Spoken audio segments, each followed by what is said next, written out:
when anything is new, right? And you introduce it to students, there's a little bit of this often either rigidity that comes with that or chaos, right? Where you're like, oh, okay, let me get the teacher book.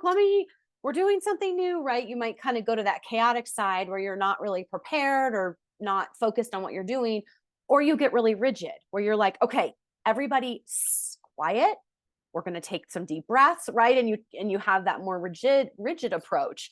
And so as it becomes a little bit more a part of your routine and it becomes something that you're doing on a regular basis, you begin to find that your flow with it, right? You begin to find that where we want to be in that kind of flow space.